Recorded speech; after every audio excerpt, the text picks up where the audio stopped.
guy's not really in the mood to talk. Well, you're depressed, you know. I mean, his marriage is ending. My marriage is not ending. It's just on hiatus. I wanted to do it basically to talk about divorce using this comic device, using basically like, you know, pure farce. But in the process of doing that, to talk about, you know, a very painful issue, divorce and children and what they go through. Thanks for the time, Warden. You know, and yeah, it is, you know, you're taking something and, you know, using comedy, and some people are very uncomfortable with that, but other people, it's a way of getting them to deal with it. Axe!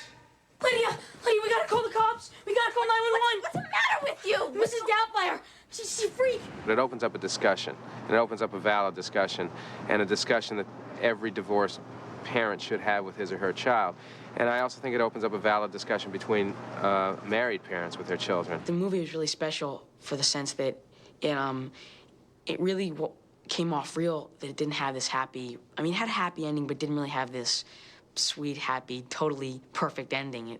It really sort of gave the realism about it. It just sort of said, no, that this is the way it is, and usually everything will work out, even though it's not the perfect thing that could happen. Set, action. You're not mad at me? I think it affects them realistically. I mean, they're very upset by it.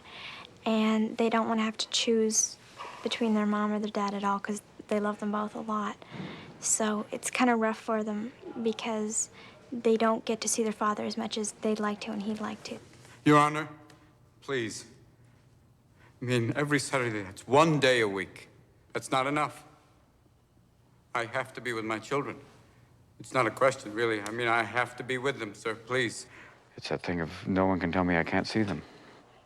So he goes to this extreme, takes an extreme measure to, you know, be with them more. You know, it is part obsession, but it's also part primal in the sense of I want to be with them. I don't go to old lady bars or anything like that after work, you know? You know, it's the only way I could see you guys every day. Who did this? Uncle Frank and Aunt Jack.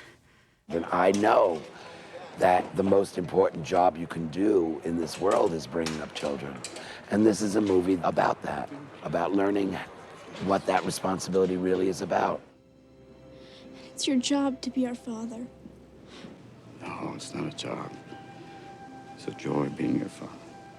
I've gotten so many letters from people all over the world saying thank you for talking about this, you know, from men, but also from women saying thank you for showing that it is, you know, that there's another way, that you don't have to use children as like little hostages to somehow seek vengeance on each other, to, you know, to try and say, even though you don't work out, that you still have a responsibility as a father, and that not to give up on that. I've also letters from people saying, I reconnected with my son, thank you. I mean, I know I took my children to see this, and somehow they understood, and I understood, and thank you. I mean, it's like this thing of saying it meant something to them, because they, you know, they've been through it.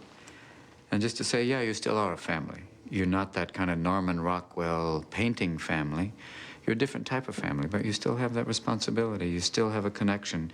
And don't give up on that, or you'll spend years in therapy going, oh, I didn't make the connection. There's always this stigma that's been attached to divorce. It still exists, even though most people end up getting divorced. And I think it's important to break that stigma. We tried to do as much as we could with Mrs. Doubtfire to break that particular stigma. But if there's love, dear, those are the ties that bind. And you'll have a family in your heart forever. All my love to you, Poppet. You're going to be all right. Bye-bye.